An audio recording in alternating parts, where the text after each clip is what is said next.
Along the shores of Tottenville, New York, and New Jersey baykeepers, in conjunction with the Governor's Office for Storm Recovery, have deployed an acoustic Doppler current profiler, or ADCP, to study the wave patterns for the upcoming Living Breakwaters project. In this area will be an eco-revetment, 8-foot sidewalk with a bioswale. There'll be an overlook. It will transition to a stone core sand-capped dune.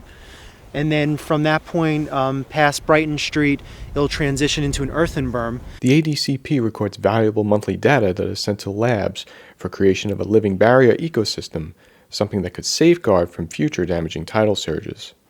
Scape is the company that will be creating eco-friendly concrete barriers to combat a dominant wave pattern, which according to the data collected by the ADCP device is from the southwest.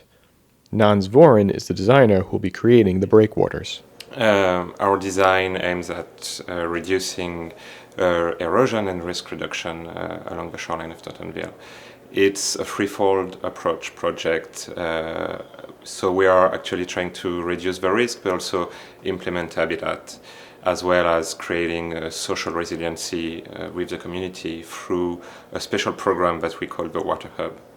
Senior Program Manager Alex Zablocki explains how the project will be implemented. It includes an offshore breakwater. This is a series of breakwater systems that will include rock and bioenhancing concrete units that will allow the state, working with our nonprofit partners, to restore the natural habitat along Tottenville's coast here on Staten Island. And then finally, we're going to have an onshore component, which is called the Tottenville Shoreline Protection Plan, which will include a series of measures along the shoreline to help protect the community from wave action, prevent erosion, and also stop some coastal flooding.